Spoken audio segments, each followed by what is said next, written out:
네, 스트레이트 본방송에 이어 취재 뒷얘기를 전해드리는 끈질긴 수다 저널리즘 스트레이트 후 오늘 두 번째 방송입니다. 와.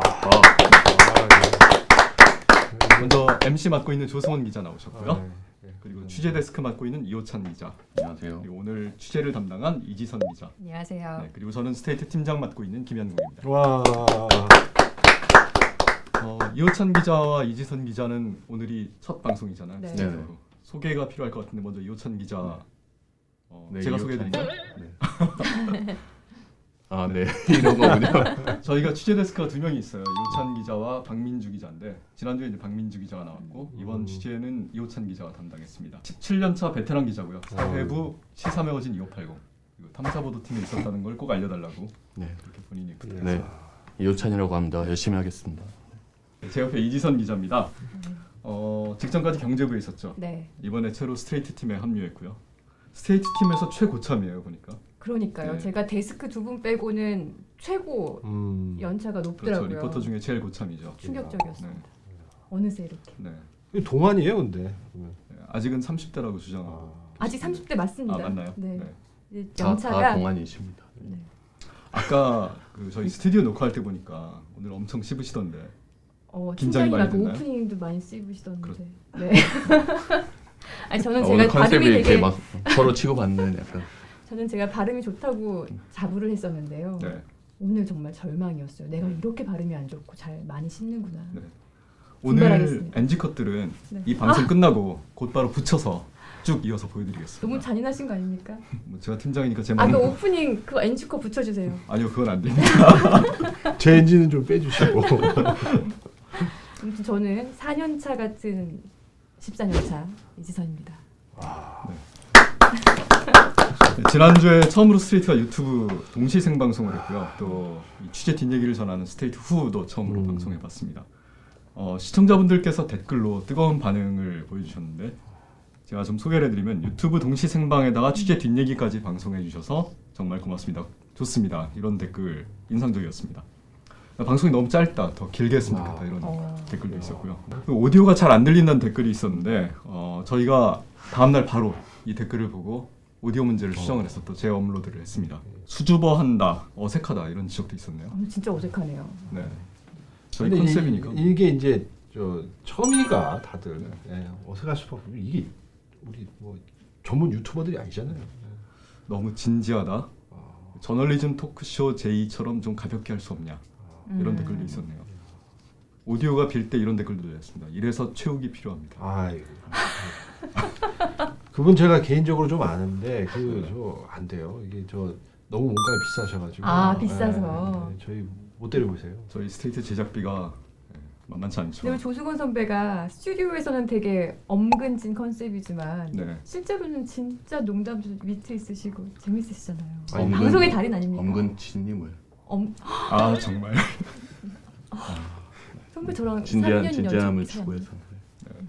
죄송합니다 시청자 여러분. 가장 놀라운 댓글은 왜안 이거였어요. 사실. 가르쳐줘? 조승원 기자 귀여워요. 아이고. 이런 댓글이 아이고 감사합니다. 뭐 친인척 동원한 거 아닙니다. 네. 네. 제가 이런 얘기 쑥스럽지만 김현국 기자 잘생겼다는 댓글도 하나 딱 하나 있었습니다. 그것도 좀 의심이 되네요. 네. 그렇군요. 이번 취재 되게 흥미롭게 봤습니다. 어떻게 시작하게 됐나요? 원래 취재하려던 게 이게 아니었잖아요, 처음에. 그렇죠. 네. 처음에 이 아이템 하려고 했을 때는 그러니까 막말 극우 유튜버들을 취재하려고 했었는데 거기에 붙는 대기업의 광고들에 대한 내용을 하려고 했는데 그 다음 주에 할 건데요. 네. 예. 원래 그걸 취재하려고 했었지만 취재 과정에서 새로운 돈벌이로 전락된 슈퍼챗을 알게 됐고 또 그 수익을 99.9% 정확하게 인공지능으로 다 읽어드릴 수 있는 또 방법을 저희가 또 알게 됐고 네. 그래서 업체와 함께 이 작업을 하게 됐습니다. 그걸 크롤링 봇이라고 부르더라고요. 네, AI 네. 크롤링 봇이라고 하더라고요. 5만 개의 그 크롤링 봇을 24시간 연속 돌리는데 네. 5초에 한 번씩 전 세계 유튜브 채널들의 그 실시간 채팅창 기록을 다 읽어온다고 하더라고요. 그러니까 정확히 액수가 나오는 거군요. 네. 그러니까 이게 신기하더라고요. 이게 원래 유튜브 수익이라는 게 광고 수익 같은 경우는 저도 이제 MBC 뉴스라는 유튜브 채널을 지금 운영을 하고 있으니까 MBC 보도국 그 디지털 뉴스 채널을 운영을 하고 있으니까 좀 아는데 유튜브 광고 수익은 사실 그 유튜브 운영자도 잘 몰라요. 이게 굉장히 복잡하거든요. 근데 이 슈퍼챗은 그 어느 정도 벌어들이는지가 네, 그런 시스템을 통해서 파악이 된다는 거잖아요. 그렇죠. 놀랍더라고요. 상당히. 예. 그러니까 그래서 광고 수익은 이때까지 다 추정치 이런 식으로만 네. 좀 보도가 되고 뭐 당사자들한테 네. 확인은 안 되고 뭐 이랬었는데 네.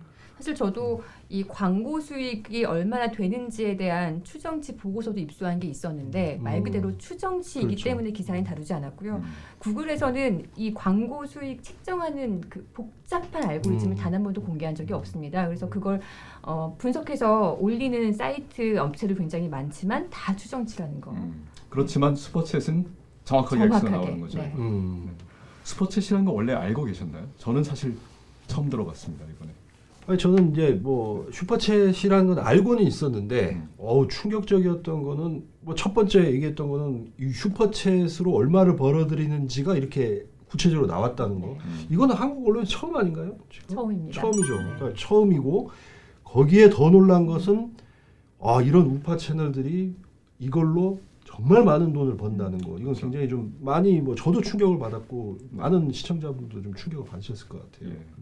가로 세로 연구소 아마 아는 분들이 많을 텐데 이 GZSS 팀 네. 저도 처음 들어봤습니다. 저도 이 순위를 보고 네. 이런 우파 채널이 있나 처음 알았는데 소규모입니다. 그러니까 뭐 구독자 수나 여러 가지 봤을 때 가로세로 연구소나 뭐 신의 다른 보수 유튜버들 유명한 유튜버들에 비해서는 규모가 굉장히 작아요. 하지만 슈퍼챗 수익으로 전 세계 2위, 우리나라 1등. 네. 그 실시간 채팅창을 보고 있으면요. 뭐 어떤 교주와 어떤 신도가 아닌가 싶을 정도로 이 시청자들이 굉장히 열렬히 열광을 하고 뭐 돈을 보내는데요. 거리낌 없이. 저도 이번에 그 처음 봤는데 그냥 그 유튜버 혼자서 계속 뭔가 이렇게 떠들고 뭐 멘트를 하는데 그냥 그걸 계속해서 사람들 옆에서 실시간에서 계속 답글 달면서 슈퍼챗 올리고 그 되게 약간 열광적인 좀 분위기더라고요. 네. 올해 5월까지 5개월 동안 6억 원을 지금 슈퍼챗으로만 벌었다는 거 네, 아닙니까? 채널이 2개이기 때문에. 네. 네. 근데 구글이 30%를 떼가더라도 한 4억 정도를 야. 남겼다는 얘기네요. 그렇죠. 거의 기업 수준이네요. 네. 근데 들어보니까 거의 뭐 시작부터 그냥 그냥 약간 욕이 난무하는 방송이고 또 뭐 자기 채널에서 뭐 다른 채널과 뭐 이렇게 갈등을 빚고 뭐 이런 것들을 서로 이렇게 전화 통화로 싸우고 이런 것들을 그냥 녹취해 갖고 그냥 유튜브 라이브로 다 들려주더라고요. 네. 들려주는 걸 또 들으면서 사람들은 거기서 이제 댓글을 달고 또 슈퍼챗을 보내고. 사실 이런 유튜버들 한 명 한 명 주목을 해주는 게 오히려 이들을 좀 우상화시키는 부작용을 일으키지 않을까 걱정되는 면도 사실 있거든요. 이렇게 우리가 그 사람을 주목을 한다는 게. 하지만 너무 원색적이고 너무 심한 막말과 혐오들 때문에 이거는 알아야 한다. 네. 이런 사람들이 자기네 세계에서만 이렇게 우르르 갈 게 아니라 이건 드러나야 한다는 생각이 들었어요. 진짜 심각한 문제는 사실 이 막말도 막말이지만 이거 돈과 직접적으로 연결돼 있다 거 아니에요, 사실. 맞습니다. 보니까 폭력 사태까지 빚어졌고요. 이 GZSS인가요? 네. 여기는 쇼핑몰도 또 운영을 하더라고요. 네, 쇼핑몰이 있죠. 근데 이게 네. GZSS뿐만 아니라 규모가 큰 네. 우파 채널들이 대부분이 다. 쇼핑몰 운영하면서 굿즈를 팔고요. 네. 그런 부수익을 얻기 위한, 그러니까 정말 하나의 기업입니다. 유튜브 채널은 뭐 광고 수익, 슈퍼챗뿐만 아니라 후원도 받고요. 네. 그리고 상품도 팔아요. 그러니까 돈을 벌기 위해서 모든 전략을 세우고 있는 인상을 강하게 받았습니다. 어떤 상품을 파는 거예요? 굿즈는? 뭐 모자, 티셔츠, 뭐 할 거 없이 뭐. 아까 그 화면에 나왔던 검은색 맞춰 입은 그 맞습니다. 그게 그 그 우르르 파는 검은 굿즈죠? 옷 입고서 상대방 유튜버를 찾아가서 폭행을 휘두른 그 사람들이 장착하고 있는 모든 것들이 다 그 샵에서 팔고 있는. 풀세트네, 풀세트. 네. 네. 그냥 일반 쇼핑몰에다가 자기들 상품 그 방송의 로고 같은 거 같이 붙여서 팔기도 하고 뭐 들어보니까 뭐 육포도 팔고 뭐 그냥 티셔츠 같은 것도 팔고 그 유튜버가 모델이 돼갖고 또 이제 옷 입고 그걸 또 이제 네. 광고를 하고 뭐 그런 것도 하더라고요. 사실 과거에 뭐 팟캐스트를 기반으로 진보 팟캐스터들도 방송을 통해서 그런 물품 팔고 그랬었잖아요. 근데 쇼핑몰을 직접 운영하거나 그런 거는 없었던 것 같은데 진짜 이 유튜버들이 정치 유튜버들이 이거는 사업화하고 있다. 네. 그거는 사실인 것 같습니다. 슈퍼챗도 이렇게 광고 형식으로 만들어 갖고 이제 방송 중간 중간에 슈퍼챗 어떻게 쏘는지 알려드리겠습니다 이러면서 광고도 만들어서 띄우고 계속 하더라고요. 뭐 방송을 하는 사람들도 이제 하는 사람들이지만 거기에 저렇게 열성적으로 돈까지 보내주는 사람들 어떤 사람들일까요? 그게 뭐 열혈 구독자들이죠. 그러니까 열혈 구독자. 근데 이게 보면 그런 생각이 좀 들어요. 저는 보면 이 유튜브가 되게 극단적인 매체 성향들을 갖잖아요. 그러니까 이게 유튜브에 빠지다 보면, 그러니까 이게 뭐 이거 전체 다 유튜브를 이렇게 얘기하는 건 알 수는 없지만 유튜브에 빠지다 보면 예를 들어서 내가 한번 뭐 욕설과 그런 뭐 이 막말 그리고 차별과 혐오가 가득 찬 영상을 한번 보잖아요. 그러면 그 다음부터는 계속 그런 영상들을 계속 올려줘요. 그러니까 이 사람은 계속 그런 세계에 빠질 수밖에 없는 거예요. 그러다 보면 더 어느 순간 거기에도 경도되고 거기에 빠져서 이게 오로지 세상의 전부인 양 생각할 수밖에 없는. 또 자극도 계속 가해지면 그렇죠. 약간 무뎌지잖아요. 네. 더 센 자극을 원하게 되고 약간 그런 건가 보죠. 그런 생각이 좀 많이 들어요. 아까 방송에서 말씀하셨듯이 약간 뭐 감정의 배설 그렇죠, 이런 그렇죠. 장애 약간 호응하는 사람들 음.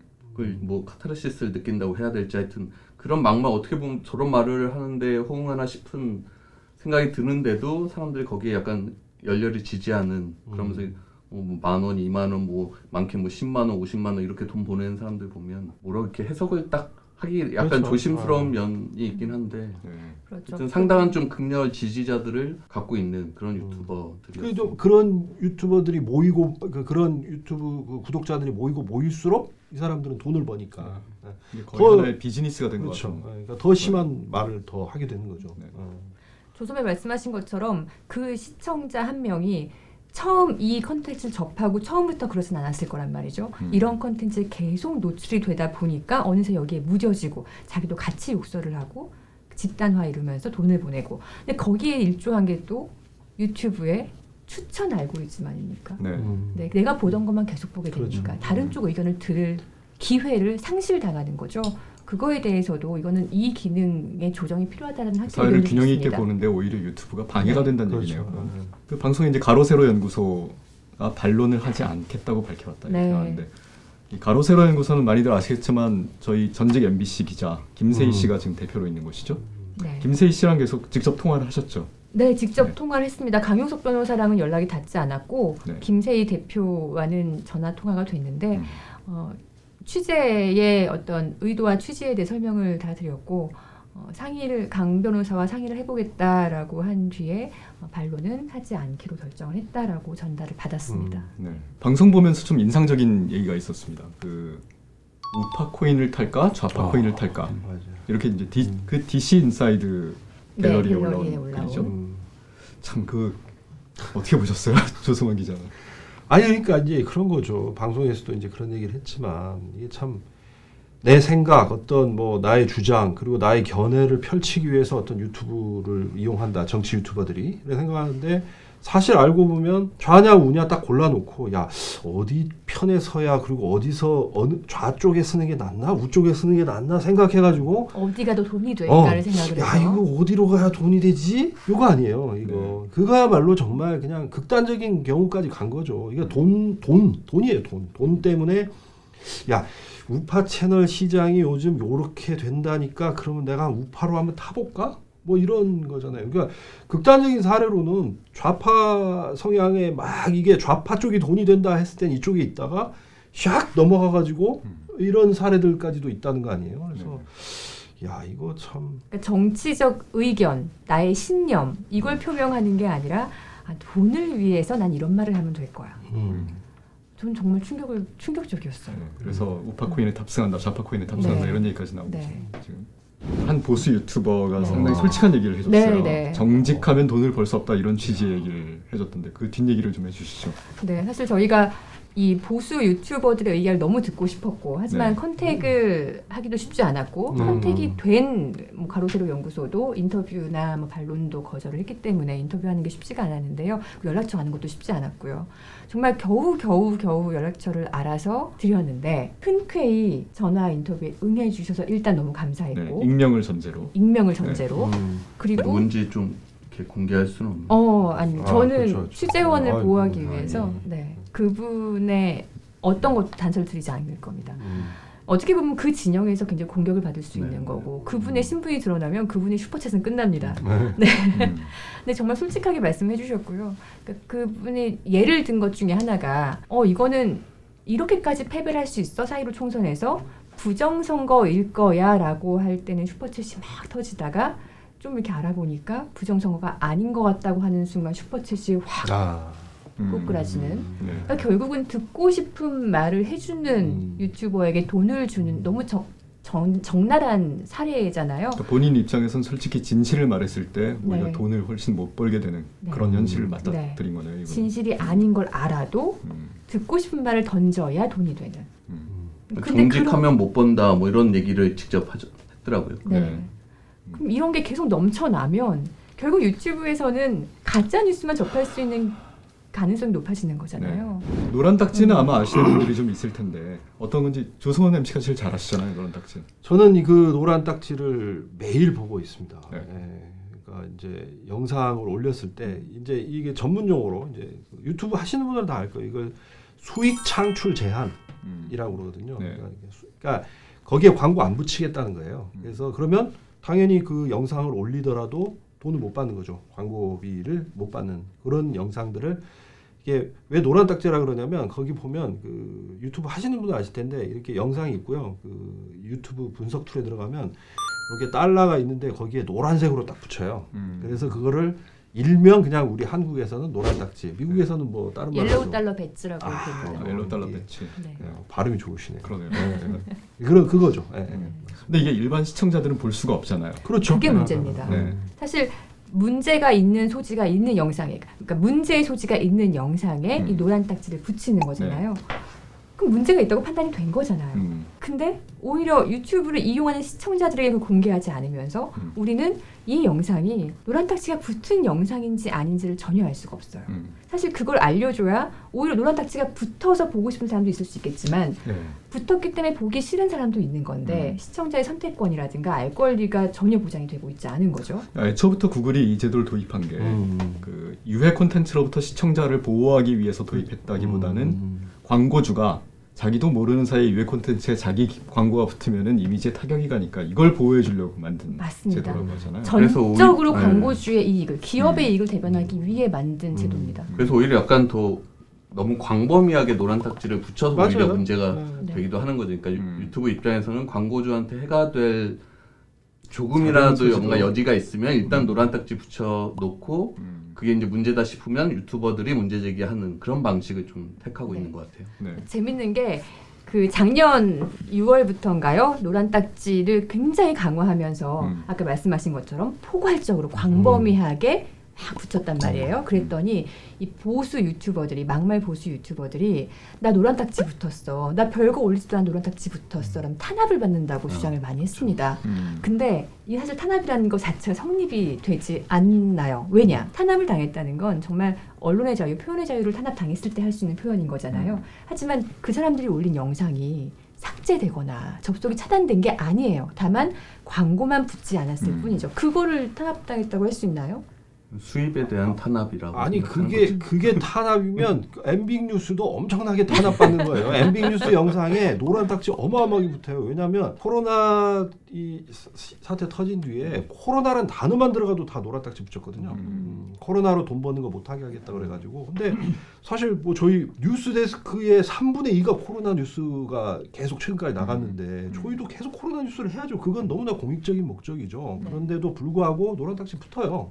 그러나 뭐 광고주의 이익을 위해서 하겠다니까 그냥 감수하고 저희는 가는 거죠. 그게 구글이 사람이 일일이 보고 붙이는 게 아니잖아요. AI가 거의 자동으로 그냥 네. 붙이는 거죠. 알고리즘, 영상과 알고리즘. 키워드를 읽어들여서 네. 그걸 차단하거나 네. 판단해서 딱지를 붙이는 거죠. 그러니까 네. 맥락에 대한 판단이 안 되는 겁니다. 그냥 거의 자동으로 그냥 붙이는 거죠. 코로나 들어가면 자동으로 붙이고. 자동으로 붙이고. 네. 탄압 얘기할 때 하나만 더 하고 싶은 얘기가 있는데요. 네. 그래서 일부 보수 유튜버들은 내가 탄압당했다는 증거를 보여줄게, 나를 타겟팅했다는 증거를 보여줄게 라고 하면서 아무 내용도 없는 그냥 빈 영상을 올려요.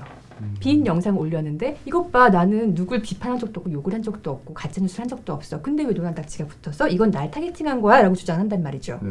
왜 붙었을까요? 네, 아무것도 없는 영상에 네, 노란 아무것도 딱지였죠. 아무 내용이 없는 영상을 뭐 15초짜리 올렸다든가. 아무 내용이 없는 영상에 광고주가 광고를 붙이면 손해가 나니까. 맞습니다. 아, 이거는 그렇군요. 그런 욕설이나 역시 네, 욕설이나 막말 이런 걸 가짜뉴스를 하고 있는 영상에게도 해당이 되지만 퀄리티가 낮은 영상도 해당이 되는 거예요. 광고주의 이익을 위해서.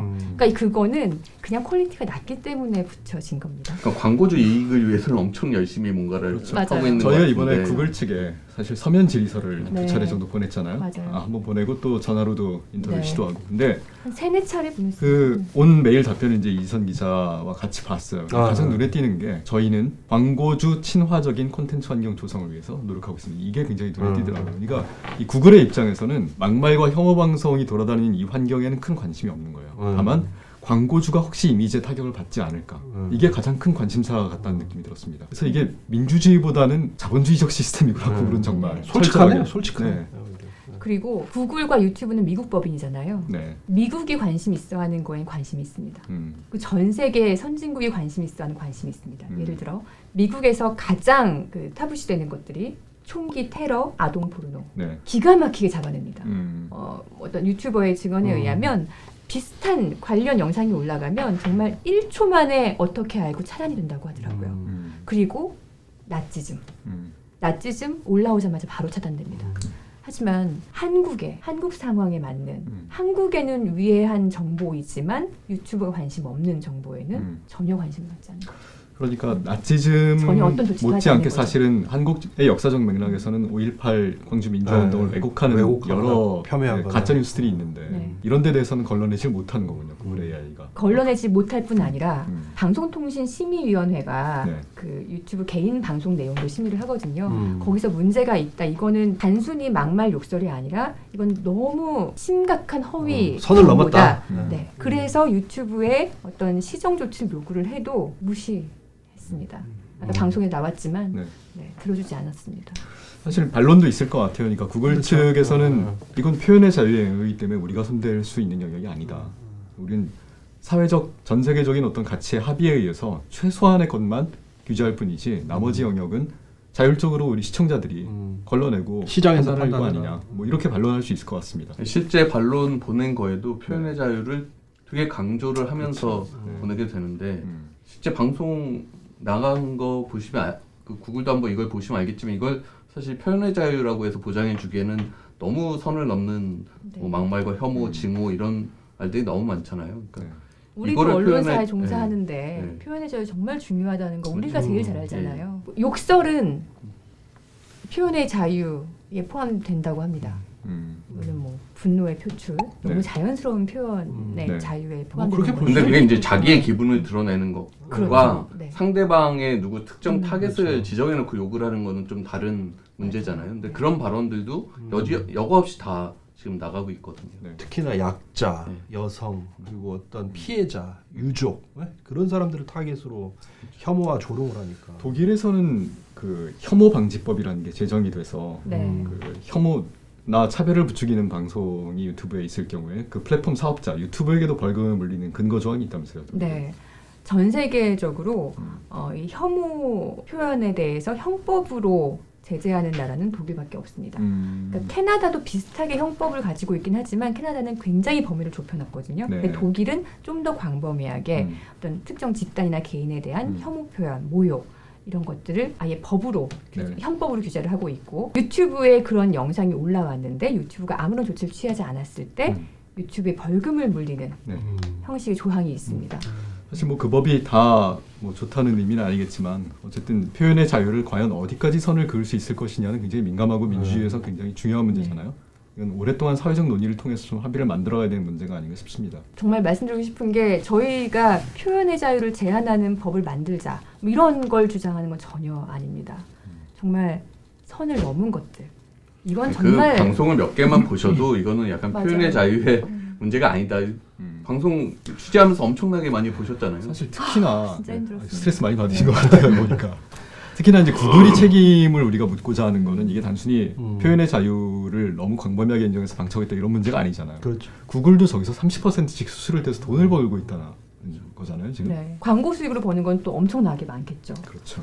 슈퍼챗도 30% 떼어가고 있고 플랫폼으로서 그리고 그 정도 돈을 벌어가면 정화의 노력은 보여야 되지 않을까요? 구글 답변 보면은 그러니까 슈퍼챗 자체에서도 이제 댓글에 이제 안 좋은 댓글들이 올라오고 뭐 돈 들어오고 이런 것들에 대해서 이제 제한을 자율적으로 할 수 있는 뭐 도구를 만들어놨다 이렇게 또 얘기를 하잖아요. 네. 그러니까 유튜버가 직접 문제가 있는 댓글은 삭제를 하면 그게 이제 유튜브로 기부되는 그런 네, 거라고. 그 돈은 이제 수익으로 잡히지 않고 네. 유튜브로 기부가 된다고 하더라고요. 그러니까 이걸 그 막말 유튜버들이 자기한테 들어온 돈을 자기 스스로 삭제해서 누군가에게 기부하게 하겠다는 걸 지금 자정 기능이라고 하고 있다는 게 이게 지금 현실적으로 말이 안 되는. 그 전형적인 고양이한테 생선 맡기는 네, 거잖아요. 네. 그거.